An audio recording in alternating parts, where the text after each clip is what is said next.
All right, well, so we're at the end of day 2.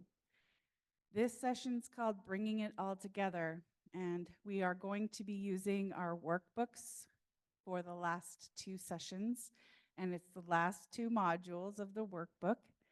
And we will be requiring you to be present and complete Module 6 in order to be eligible for our grand prize drawing.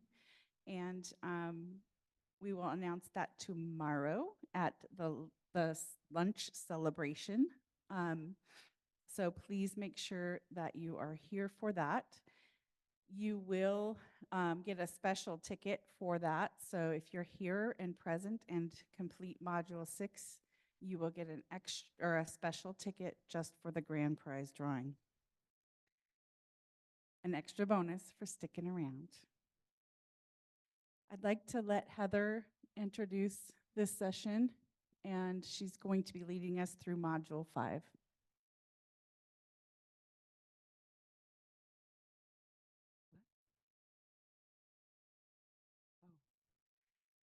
I believe we have some slides, and Jennifer has walked out. So can you guys pull those up for Heather, please?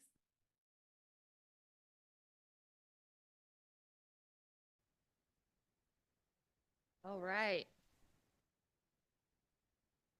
Oh, do I have the thing? There we go.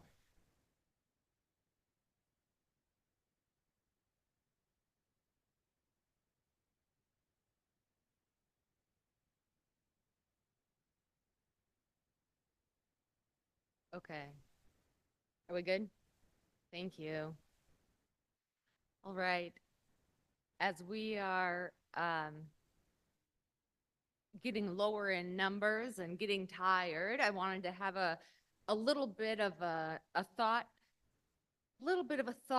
process for us to work through together to help you feel ready to dive into the next 2 modules, because that's pretty much the rest of our day is the next 2 modules. So one methodology that I really enjoyed and the Ninilchik tribe really enjoyed in thinking about how to have a sustainable future for their community was using a futures scenario type of research. And I just want to give you an example of how to do it just kind of in your head. It gives you a different way to think about the future. Many of our communities aren't really comfortable forecasting. Forecasting often wasn't something for a normal person. Maybe it was something for a spiritual leader. And so this is a way of thinking about the future by putting yourself in it and looking back and saying, geez, how did we get to where we are today?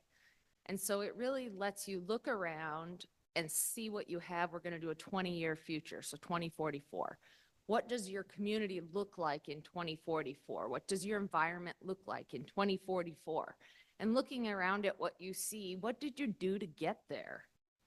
And what did you not do? So I'm going to talk about a few ways to think about this to help get your thoughts going. Oops, how does this might be shut off? Okay, can you give me the next slide, please? So there's so many possible futures. Any decision we make can lead us in so many different directions. And so a scenario, like I was telling you, is a really interesting way to not only use your imagination, but actually hypothesize, like make guesses based on the information you have. Next slide, please.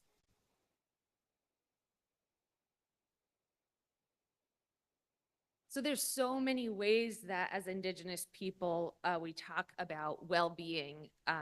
That one at the bottom has physical, emotional, mental, and I can't see the other color.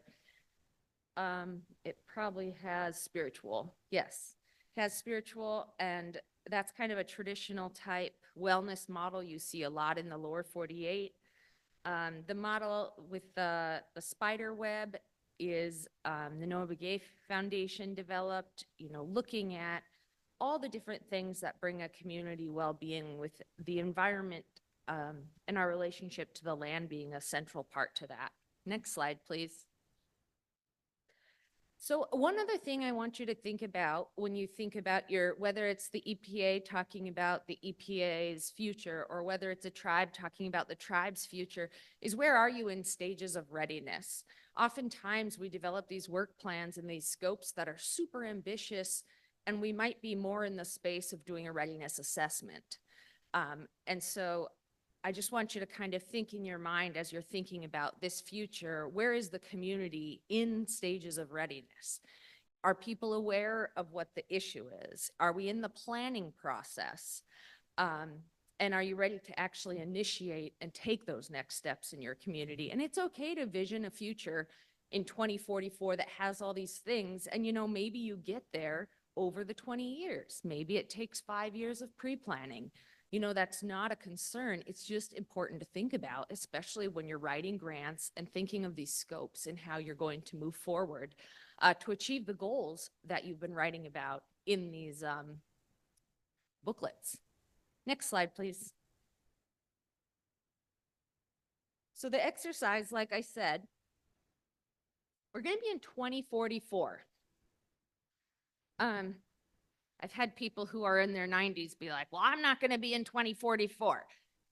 Well, think of your grandchildren in 2044 then. Somebody will be in 2044.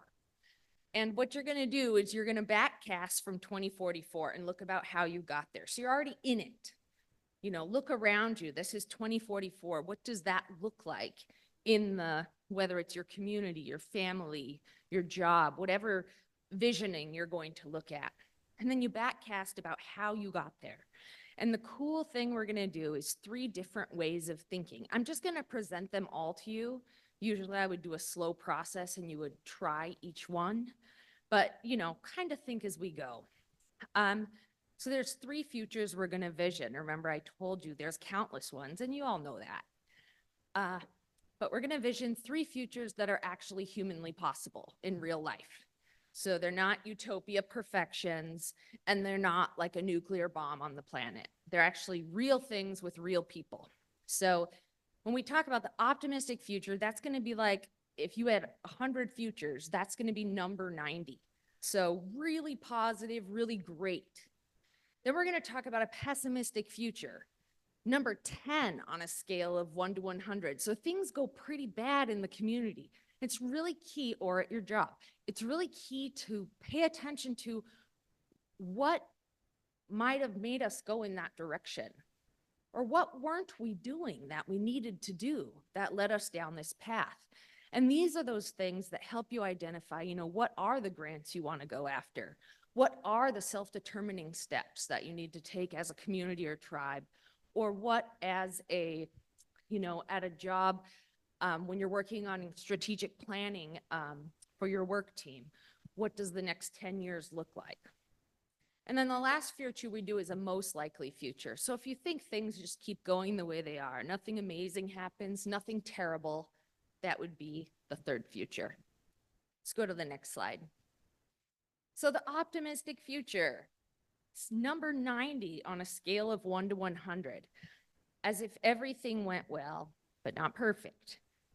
Think of that future and how you got there. Let's go to the next one. I'm just going to walk you through it, then you can think. A pessimistic future again, a number 10 on a scale of 1 to 100.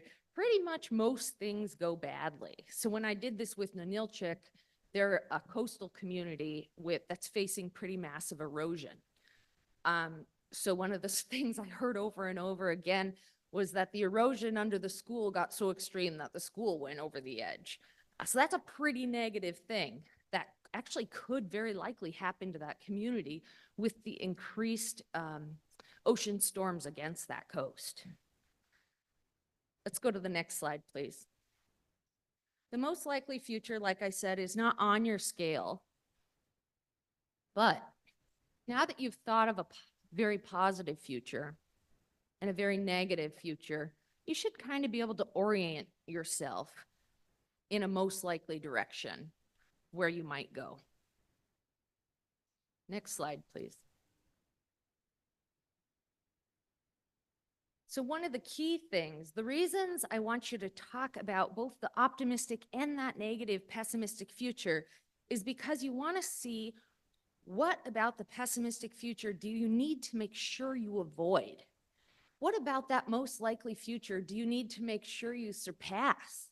And what are the actual self-determining steps, the actions that have to be taken to reach that really optimistic future that you see for your community, for your environmental management, for your subsistence, for any type of other harvesting or water quality that we've talked about during this conference. And then again, where are you in readiness? You know, there might be different steps that have to happen over time, and there's nothing wrong with that. It's really good to think about those things. Sometimes it gets a little overwhelming if you've got like the pot of money and you're ready to go and the community is just not quite ready to jump on board with that yet. We see a lot of that work, especially in health and trauma care. Let's go to the next one. And then lastly, you've talked about what your community should do, but who are you as an individual? Are you going to participate in reaching this optimistic future in your job, in your community, in your life? You know, what are you actually going to do to make sure that these things that people have spoken so passionately about at this summit are actually achieved or worked towards? Is there any more? I think that might be it.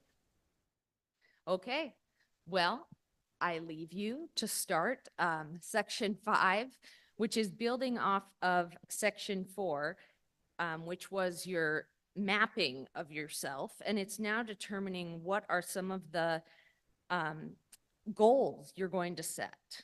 And so this visioning hopefully helps you think about realistic goals as well as reaches, and in addition to just setting a goal, what actually might be the steps that you need to use to get there? Then it's actually a very meaningful thing. Instead of like, I want to be an astronaut. You know, that might have made more sense when I was like 5, but now I'm like 38. I'm not going to be an astronaut now. So thinking kind of critically about those type of things, but dive in.